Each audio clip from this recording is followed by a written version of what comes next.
విదేశీ సంబంధాలు, ప్రవాస భారతీయులతో పెళ్లి వేడుకలు. ఇవన్నీ సెలబ్రేషన్స్‌లో బావుంటాయి గానీ, సమస్య వచ్చినప్పుడు మాత్రం అదొక వేడని చిక్కుముడిగా మారిపోతుంది. అక్కడ చట్టాలు వేరు, ఇక్కడ చట్టాలు వేరు. ఇక్కడ వ్యవహారాలు వేరు, అక్కడ ఆచారాలు వేరు.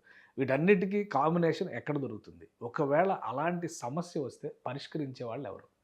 దీనిపైనే ఇప్పుడు నేను ఒక స్పెషల్ గెస్ట్‌ని ఇన్వైట్ చేశాను. అమెరికాలో ఈ మధ్య తెలుగు వాళ్ళకి సంబంధించినటువంటి మ్యాట్రిమోనియల్ ఇష్యూస్‌లో ఆయన పేరు ఎక్కువగా వినిపిస్తుంది. ఆయన పేరు పూజారి నాగేశ్వర్ గారు. ఇక్కడ చిరపరిచితులు. నాగేశ్వర్ గారు నమస్తే. సో ఏంటి మీ గురించి ఈ మధ్య కాలంలో మన తెలుగు అసోసియేషన్స్‌లో గానీ, చాలామంది తెలుగు ఫ్యామిలీస్ దగ్గర గానీ వినిపిస్తుంది మ్యాట్రిమోనియల్ ఇష్యూస్ గతంతో పోలిస్తే మీరు ఎంటర్ అయిన తర్వాత సొల్యూషన్స్ రావడం, తొందరగా ఫాస్ట్‌గా ఈ ఒక సమస్యకి పరిష్కారం రావడం అనేది జరుగుతుందండి. ఏంటి అక్కడికి, ఇక్కడికి ఇవి ఎందుకు సమస్యగా మారుతున్నాయి? ఇప్పుడు ఒక 50 సంవత్సరాల నుంచి మైగ్రేషన్ అనేది విపరీతంగా జరుగుతున్నది. జరిగిపోయి అక్కడ చాలామంది సెటిల్ అయిపోయారు. మొత్తం యూఎస్ వైడ్‌గా మొత్తం 50 స్టేట్స్‌లలో విపరీతంగా మన తెలుగు వాళ్ళు సెటిల్ అయిపోయారు. ఇది ఫస్ట్ పాయింట్.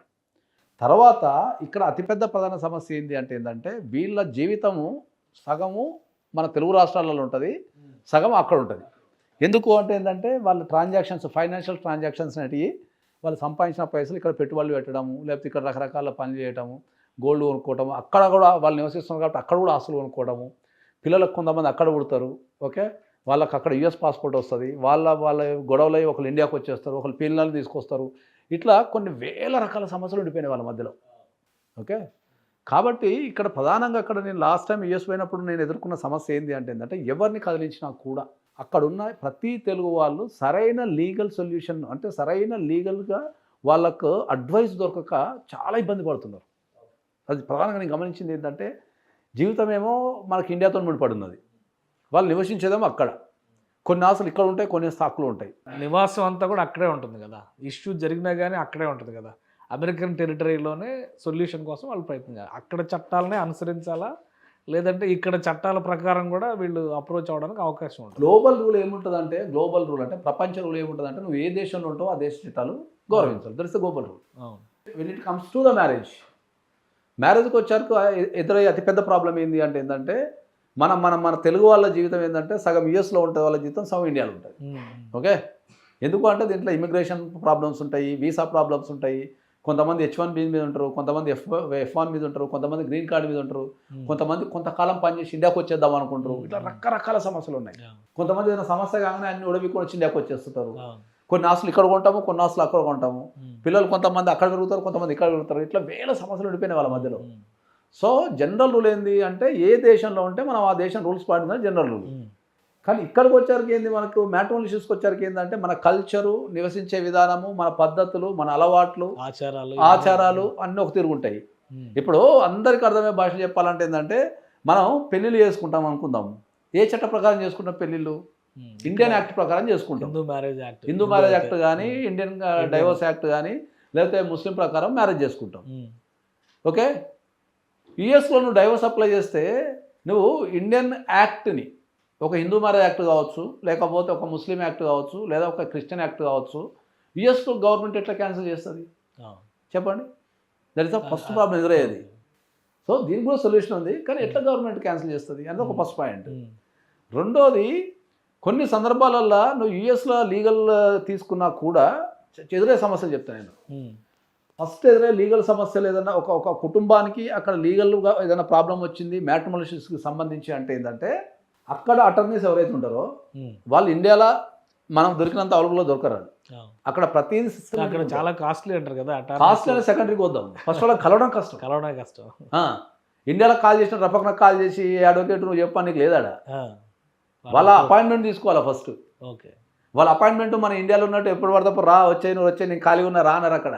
ఓకే, వాళ్ళు వీకెండ్స్ అపాయింట్మెంట్ ఇయ్యరు. అసలు ఫస్ట్ వాళ్ళకి మన ఇండియన్ ట్రెడిషన్ దీని ప్రకారం అది అర్థం కాదు వాళ్ళకి. మ్యారేజ్ అది ఇంకా వేరే దగ్గరికి వద్దాం దాన్ని. ఒక్కొక్క సమస్య నేను చెప్తాను నేను. ఫస్ట్ యూఎస్లో ఉన్న తెలుగు వాళ్ళకి మ్యాట్రిమోనియల్ ఇష్యూస్ సంబంధించి ఏదన్నా ప్రాబ్లం వస్తే వాళ్ళకి ఎదురయ్యే ఫస్ట్ ప్రాబ్లం ఏంటి తెలుసా మీకు? యూఎస్లో 50 స్టేట్స్ ఉన్నాయి. ఏ స్టేట్కి ఆ స్టేట్ ఓన్ రూల్స్ ఉన్నాయి. సపరేట్ ప్రాపర్టీ మీద సపరేట్ రూల్స్ ఉన్నాయి, చైల్డ్ కస్టడీ మీద సపరేట్ రూల్స్ ఉన్నాయి, ఒక డైవర్స్ కేసు అప్లై చేయాలంటే సపరేట్ రూల్స్ ఉన్నాయి. ఒక స్టేట్లో 1 వీక్ ఉంటుంది డైవర్స్ అప్లై చేయొచ్చు, ఒక స్టేట్లో మినిమం 6 మంత్స్ ఉంటే డైవర్స్ అప్లై చేయాలా, ఒక స్టేట్లో మినిమం 1 ఇయర్ ఉంటే డైవర్స్ అప్లై చేయాలా, ఒక స్టేట్లోనేమో చైల్డ్ కస్టడీ ఫాదర్కి ఇస్తారు, ఒక స్టేట్లోనేమో చైల్డ్ కస్టడీ మదర్కి ఇస్తారు, ఒక స్టేట్కి పోయారికేమో ఇద్దరికి ఇస్తారు. అవును. ఓకే, ఒక స్టేట్లోనేమో ప్రాపర్టీ డివిజన్ అంటాడు, ఒక స్టేట్లోనేమో ప్రాపర్టీ డివిజన్ లేదంటాడు. వాళ్ళకి ఫస్ట్ అక్కడ మరి అనొచ్చు ఏ స్టేట్లో ఉన్నాడు ఆ రూలే పాటిస్తారు అని. అవును. ఇక్కడ ఎదురే సమస్య ఏం తెలుసా, ఎవరు ఒక స్టేట్లో ఖచ్చితంగా ఉండరు. ఓకే. అర్థమైందా? వీళ్ళు జాబ్ల విషయంలో ఏం జాబ్ చేస్తున్నారు, విషయంలో జాబ్ల విషయంలో స్టేట్లు మారుతాడు. ఓకే, ప్రధానమైన సమస్య ఏంటంటే యుఎస్లో 50 స్టేట్స్ ఉన్నాయి కదా, 50 స్టేట్స్కి 50 సపరేట్ రూల్స్ ఉన్నాయి. సో చెప్పాలి వాళ్ళ జీవితాన్ని అనుభవించి చెప్పాలంటే అంటే ఆ యుఎస్ స్టేట్స్లో 50 స్టేట్స్లో ఉన్న రూల్స్ అని తెలిసినోడు కావాలి ఫస్ట్ పాయింట్. అవును. సో నేను దాంట్లో ఎక్స్పర్ట్. ఓకే. ఏ స్టేట్లో ఏ రూల్ ఉంది, దాన్ని ఎట్లా అధిగమించవచ్చు, దాన్ని ఎట్లా చేయొచ్చు అనేది నేను ఖచ్చితంగా చెప్పగలుగుతాను. First point. రెండోది వచ్చే పాయింట్ ఏంటంటే యుఎస్లో ఒక అటర్నీని కలవాలంటే దెర్ ఇస్ ఎ ప్రాసెస్. నువ్వు ఎట్లా పడితే అట్లా ఎప్పుడు పడితే అప్పుడు కాల్ చేసి రప్పక నీకు లేదు. అక్కడ మనకి ఇండియాలో దొరికినంత ఈజీగా ఎప్పుడు పడితే అర్ధరాత్రి 10 గంటలకు లేదు పొద్దుల 6 గంటలకు రప్పకన అడ్వకేట్ కాల్ చేసి ఏడున్నావు చెప్పు, నా పేపర్ ఏది, నువ్వు వేస్తున్నావు, కోర్టుకు వస్తున్నావు అనికి లేదాడ. అక్కడ అటర్నీని ప్రెజర్ పెట్టడానికి లేదాడ. ఆడ ఒక అటర్నీని కలవాలన్నా మినిమం 1 వీక్ నుంచి 10 డేస్ 15 డేస్ పడుతుంది. వాడు అపాయింట్మెంట్ ఇప్పుడు ఇన్ని స్టేట్స్, ఇన్ని రకాల చట్టాలు, ఇన్ని రకాల వ్యవస్థలు ఉన్నాయి కదా, మీరు ఒక ఇండివిజువల్గా, మీరు ఒక లా ఫర్మ్గా అక్కడ ఎలా హ్యాండిల్ చేస్తారు? ఒక స్టేట్లో తెలుగు వాళ్ళు ఒక స్టేట్లో అయితే లేరు కదా, చాలా స్టేట్లు. మొత్తం మేము 50 స్టేట్లలో పనిచేస్తున్నాం. అదే చెప్తున్నాను, మొత్తం యుఎస్లో ఎంతమంది తెలుగు వాళ్ళు ఉన్నారో ప్రతి స్టేట్లో నేను పనిచేస్తున్నాను.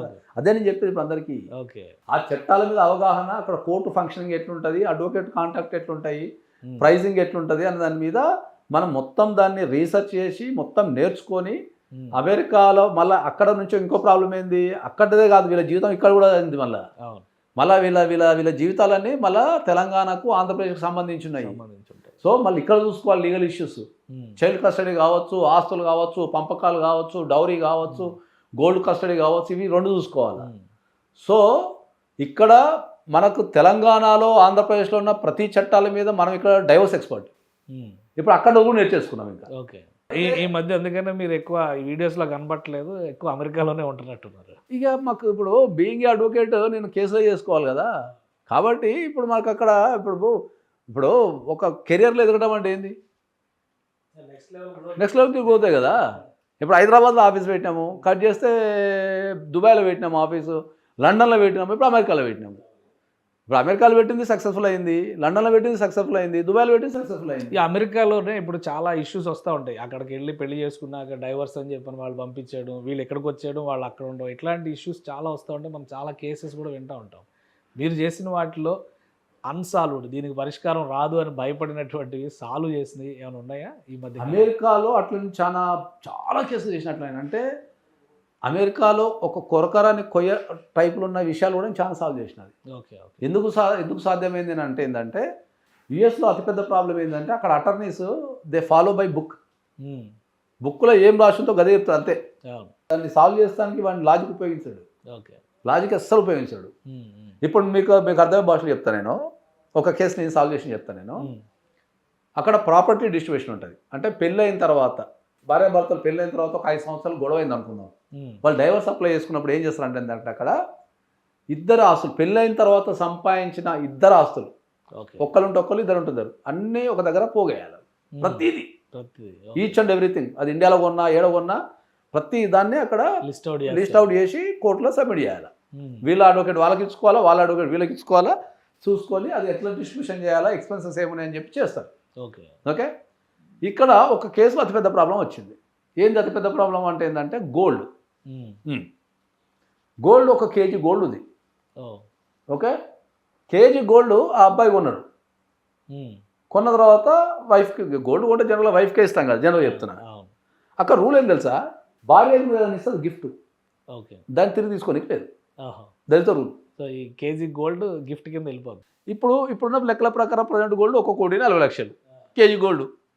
వీడేమంటాడు, అరే నేను గిఫ్ట్ ఏంది నాకు అంటాడు. సైడ్ అడ్వకేట్, ఇటు సైడ్ అడ్వకేట్, జడ్జి ఏం చెప్తాడు, నీకు గిఫ్టే కదా ఇవ్వాల్సింది కదా అంటాడు. దాని వాల్యూతో సంబంధం లేదు, వాల్యూ కాదు కదా, ఎంత వాల్యూ అని. వీడేమో లబ్బదిబ్బ బతుకుంటాడు, అరే నీ అమ్మ నేను గోల్డ్ కొన్నా కదా అని చెప్పి అది గిఫ్ట్ కింద పరిగణిస్తారు వాళ్ళు. ఓకే. ఆ కేసుని నేను వెళ్ళి అక్కడ అటర్నీస్తో మాట్లాడి, ఇండియన్ కల్చర్లో మీరు చెప్తున్నది ఏదైతే ఉందో అది అమెరికన్ కల్చర్. గోల్డ్ ఉన్నదంతా ఎక్కడ, ఇండియాలో. ఓకే, ఇండియన్ కల్చర్లో సేవింగ్స్ అనేటివి మేము గోల్డ్ రూపంలో పెట్టుకుంటాం. అక్కడ దర్ ఇస్ అ కల్చర్, అక్కడ కల్చర్ అది. మాకు ₹1,00,000 దొరికింది అనుకో, గోల్డ్ సేవింగ్ కింద కొనుక్కుంటాం. అది గిఫ్ట్ కాదు ఇండియాలో. అవసరమైనప్పుడు మనం దాన్ని లిక్విడ్ చేసుకోవడానికో లేకపోతే ఎక్సో వయో కొనుక్కుంటాం. అది తర్వాత ఏంది, ఇండియాలో ఇంకో కల్చర్ ఏముంటుంది, ఒక గోల్డ్ కొనుక్కుంటే అది తల్లికి వస్తుంది, పిల్లలు ఉంటే పిల్లకు వస్తుంది, భార్య ఉంటే భార్యకు వస్తుంది. ఆడ మాట వరుసకు కొంటాం తప్ప మళ్ళీ అందరూ వాడతారు దాన్ని. కాబట్టి ఇక్కడ గోల్డ్ అక్కడ ఇండియాలో కొన్నాము, ఆ గోల్డ్ అనేది ఇండియాలో సేవింగ్స్ కింద పెట్టుకుంటాము. మీరు ఇక్కడైతే ఇట్లా స్టాక్స్ మిగతా ఎట్లా పెట్టుకుంటారో మేము సేవింగ్ కింద పెట్టుకుంటాము. కాబట్టి దాన్ని don't treat as a gift. Okay, we explained. దశలో ఏమన్నాడు, సరే నాకు బుక్కులు ఎక్కడ రాసిందో చూపిమంటాడు జడ్జి. ఇండియాలో మీరు గోల్డ్ సేవింగ్స్ కింద ఉందనేది ఎక్కడ రాసి ఉంది అన్నాడు. Correct question. ఏంటంటే వాళ్ళు గో బై బుక్ మళ్ళా, ఎందుకంటే బుక్లో రాసి ఉంటుంది. సరే స్టార్ట్ చేసినాం. సుప్రీంకోర్టులో ఒక జడ్జిమెంట్ ఉంది మాకు. ఓకే, ఇండియాలో గోల్డ్ అనేది సేవింగ్స్ కింద కొంటారు, దాన్ని డిస్ట్రిబ్యూషన్ చేసేటప్పుడు కొన్ని విషయాలు పరిగణించాలి అనేది ఒక జడ్జిమెంట్ ఉంది. ఓకే, సో అది రిఫరెన్స్ తీసుకొని జడ్జికి ఇచ్చేస్తే జడ్జి ఇంప్రెస్ అయిపోయి ఆ గోల్డ్ని 2 భాగాలు చేసి సరసాయం చేసి పడేసి. అంటే ఇట్లాంటి చాలా ఇప్పుడు అక్కడ అందరు గోబై బుక్ దాన్ని ఎక్స్ప్లెయిన్ చేసి, ఇప్పుడు అక్కడ యుఎస్ అటర్నీకి అది కాదు బై గిఫ్ట్ ఇచ్చిన ఉంటాడు అంతే. ఇక సార్ మా ఇండియా సేవింగ్ అంటే నీ ఇండియా చూసుకోపోయి అమెరికాలో ఇది గిఫ్ట్ అంతే, నువ్వు కేజీకుళ్ళు అవి ఇచ్చే అంటాడు. చిన్న లాజిక్ను ఉపయోగించి అక్కడికి పోయి రీసెర్చ్ చేసి దీన్ని ఒక జడ్జికి చెప్పడం ద్వారా ఏంది, అబ్బాయికి ఎంత మిగిలింది, 1.5 అంటే దగ్గర మళ్ళీ 75 లక్షలు మిగిలినట్టే, 500 grams గోల్డ్ మిగిలింది. ఇది కోఆర్డినేషన్ చేస్తానికి ఎవరు లేరు అక్కడ, చెప్పనికి లేరు, రీసెర్చ్ చేయడానికి లేదు, కోఆర్డినేషన్ చేస్తానికి లేదు, ఏం లేదు అక్కడ. చాలా మంది తెలుగు అడ్వకేట్స్ ఇక్కడ ఉన్న వాళ్ళు అక్కడ కూడా అటార్నీస్ గా మారిపోయి అక్కడ సర్వీసెస్ అక్కడ ఉన్న వాళ్ళకి మళ్ళీ ఇక్కడ చట్టాల మీద అవగాహన ఉండాలి కదా. ఓకే, ఇక్కడ చట్టాల మీద అవగాహన ఉండాలి ఫస్ట్ పాయింట్. మళ్ళీ అక్కడ వాళ్ళు ఇక్కడికి వచ్చి వాదించలేరు, ఇక్కడ వాళ్ళు అక్కడ పోయి వాదించలేరు. ఒక అర్థమైందా మీకు? ఇప్పుడు ఇక్కడ మనకి తెలుగు రాష్ట్రాల్లో అడ్వకేట్స్ ఫ్రీక్వెంట్గా యూఎస్ పోయి అక్కడ అటర్నీస్తో మాట్లాడి కోర్టులోకి వెళ్ళి మాట్లాడి చేయగలిగే శక్తి ఇక్కడ వాళ్ళకి లేదు. అక్కడ ఉన్నాడు ఇక్కడికి రాడు. ఇక్కడ చట్టం ఇక్కడే ఉంది, అక్కడ చట్టం అక్కడే ఉంది. అక్కడ అడ్వకేట్ని పెట్టుకోవాలి, ఇక్కడ అడ్వకేట్ని పెట్టుకోవాలా, మళ్ళీ ఇక్కడ కేసులు వేరే, అక్కడ కేసులు వేరే, ఇమిగ్రేషన్ రూల్స్ వేరే, వీసాలు వేరే, పద్ధతులు వేరే, ఇవన్నీ కోఆర్డినేషన్ చేసేదానికి ఎవరున్నారు? సో మీ సర్వీసెస్ విషయంలో, మీ లా ఫర్మ్ సర్వీసెస్ విషయంలో ఎలాంటి ఇష్యూస్ హ్యాండిల్ చేస్తారు? ఓన్లీ మ్యాట్రిమోనియలేనా, ఇంకా మిగతా రకాల ఇష్యూస్ కూడా ఉన్నాయి? అన్ని మనం అన్ని హ్యాండిల్ చేస్తున్నాము. మనకు అత్యధికంగా వచ్చేది ఏంటంటే మనం ఆల్రెడీ మనము మార్కెట్లో డైవర్స్ ఎక్స్పర్ట్ అనేది పేరు పొందినాం కాబట్టి మనకు divorce related pre marital counselling కావచ్చు, పోస్ట్ మ్యారిటల్ కౌన్సిలింగ్ కావచ్చు, లేదా కేసులలో ఉన్నప్పుడు కావచ్చు, మనకు ఇక్కడున్న కేసులో చేస్తున్నాము. మాకు అత్యధికంగా అమెరికా నుంచి క్లయింట్స్ ఉన్నారు కాబట్టి మేము దాని మీద దృష్టి పెట్టినాము. అరే ఇప్పుడు మాకు కూడా సగం పని అవుతుంది. ఇప్పుడు అక్కడ అటర్నీతో మాట్లాడాలి, అక్కడ రూల్స్ చూడాలి, మేము అక్కడ పోయి వాదించలేము, లేకపోతే అక్కడ అడ్వకేట్కి చెప్పలేము, అక్కడ అటర్నీకి చెప్పలేము. ఇక్కడ ఇదంతా ప్రాబ్లం అవుతుంది. మరి 2 కలిపి మనం చేస్తే అయిపోతుంది కదా. వన్ స్టాప్ సొల్యూషన్ తీసుకొచ్చారు. మరి ఎందుకు 2 కలిపి మనం చేస్తే అయిపోతుంది కదా. ఇప్పుడు క్లయింట్కి తెలుగు మాట్లాడేటోడు ఉంటాడు, ఇక్కడ చట్టాలు చెప్పగలుగుతాము, అక్కడ చట్టాలు చెప్పగలుగుతాము, అక్కడ రూల్స్ ఎక్స్ప్లెయిన్ చేయగలుగుతాము, ప్రతి ఎక్స్ప్లెయిన్ చేయగలుగుతాము. ఇప్పుడు డెలివరీలో ఆఫీస్ పెట్టినాము, ఇప్పుడు కాలిఫోర్నియాలో కేసు వచ్చింది అనుకో, అక్కడ అటర్నీతో మేము టైప్ అయి ఉన్నాము. యూఎస్లో ఉన్న 250 లా ఫామ్స్తో టైప్ అయి ఉన్నాం. మేము 250 లా ఫామ్స్తో టైప్ అయి ఉన్నాం. మేము ఎనీ స్టేట్ ఏ స్టేట్ సాధ్యమైనంత వరకు మేము చేస్తున్నాము. మాకు కానప్పుడు మేము అవుట్సోర్సింగ్ చేస్తున్నాము. అప్పుడు అక్కడ తెలుగు వాళ్ళకి ఇంకా 2 అడ్వకేట్లు పెట్టుకోవాల్సిన పని లేదు. ఇంకా సో ఒకరి ద్వారా ఒక అడ్వకేట్ పెట్టుకున్న కథం మనకి అక్కడ యూఎస్లో అయిపోతుంది, ఇండియాలో అయిపోతుంది పని. ఇంకా ఇక్కడ చట్టాలు చెప్తాం, అక్కడ చట్టాలు చెప్తాం. ఇక నువ్వు ప్రతిసారి అక్కడ అటర్నీని పెట్టుకొని అటర్నీతోని అర్థం కాకుండా వానికి ఇండియా చట్టాలు అర్థం కావు, మన కల్చర్ అర్థం కాదు, XYZ అర్థమే కాదు. మొన్న రీసెంట్ ఒక 1 వీక్ క్రితం ఒక అమ్మాయి, పాపం ఒక పేదింటి అమ్మాయి, ఏదో F1 మీద పోయింది, మళ్ళీ అక్కడనే పెళ్లి చేసుకుంది, అయిపోయింది. ఓ 2 సంవత్సరాల తర్వాత ఏదో గొడవ అయింది. ఈమె పెళ్ళైన తర్వాత ఒక చిన్న ప్రాపర్టీ ఇండియాలో కొనుక్కుంది, భర్తకు తెలవకుండా. అక్కడ సేవింగ్స్ అని చేసి భర్తకు తెలవకుండా ఓ చిన్న ప్రాపర్టీ కొనుక్కుంది. ఓ 2.5-3 సంవత్సరాల కింద కొనుక్కుంది. ఆమె కొనుక్కున్నప్పుడు తక్కువ రేటే ఉండే, కర్మ కలది మీ పెద్దగా రేటు పెరిగింది. వీళ్ళిద్దరు గొడవలైనాయి. ఎవరికి? భార్య భర్త గొడవలైనాయి. గొడవలైన తర్వాత ఏంది, మళ్ళీ సేమ్ ప్రాసెస్, ప్రాపర్టీ డిస్ట్రిబ్యూషన్. పెళ్ళైన తర్వాత ప్రాపర్టీ డిస్ట్రిబ్యూషన్, దాన్ని డిస్కవరీ స్టేజ్ అంటారు. అక్కడ వీళ్ళ అన్నీ తీసుకొచ్చి వాళ్ళకి ఇవ్వాలి, వాళ్ళని వీళ్ళు ఎక్స్చేంజ్ చేసుకోవాలి పేపర్లు. వీళ్ళు ఏం చేస్తారంటే వీళ్ళకి టైం ఇస్తారు, నా పేపర్లో నీకు ఇస్తే టైం ఇచ్చి ఇంకేమైనా తప్పిపోయినాయా ఇంకేమైనా మిస్ అయినాయా అని చేస్తారు.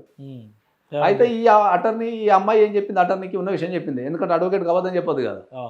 ఆమె ఏం చెప్పింది అటర్నీకి, సార్ మా ఆయనకు తెలియకుండా పెళ్ళైన తర్వాత మా ఆయన తెలియకుండా చిన్న చిన్న సేవింగ్స్ అని చేసుకుని ఇండియా పంపించి ఒక స్థలం కొన్నా సార్, అది చెప్పాలన్నా వద్దా అని అడిగింది. మా ఆయనకైతే ఎవరు తెలియదు సార్, చెప్పాలన్నా వద్దా అని అడిగింది. జనరల్ చెప్తుంది. అక్కడ అటర్నీ ఏమంటాడు, కంపల్సరీ చెప్పాల్సిందే అంటాడు. కంపల్సరీ చెప్పాల్సిందే అంటాడు. మీ ఆయనకు తెలియకుండా సార్ చెప్పాల్సిందే అంటాడు. పుస్తకంలో ఏం రాసి ఉంటుంది, ఏం అబద్ధం ఆడద్దు, ప్రతి ఒక్కరు డిస్క్లోజ్ చేయాలని రాసి ఉంటుంది. ఒకవేళ అబద్ధం చెప్తే పర్యవసానాలు అదే ఉంటుంది. ఈ అమ్మాయికి ఏమో చెప్పడం ఇష్టం లేదు.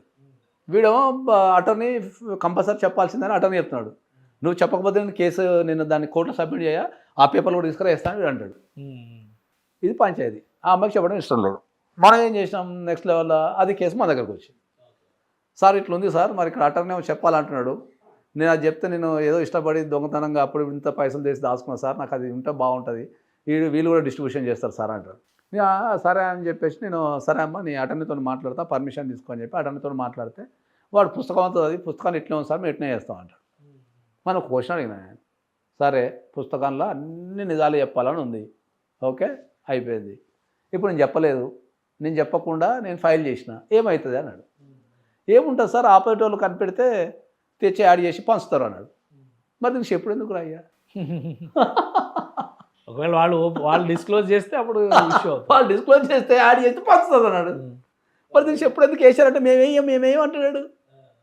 మేము వెయ్యం సార్, మా పుస్తకంలో ప్రతి ఒక్కటి డిస్క్లోజ్ చేయాలని రాసి ఉంది, మేము అవద్దాం ఆడం సార్, పుస్తకంలో ఎట్లా రాసి ఉంటే పోతాం అంటాడు అంతే. ఇక ఓకే.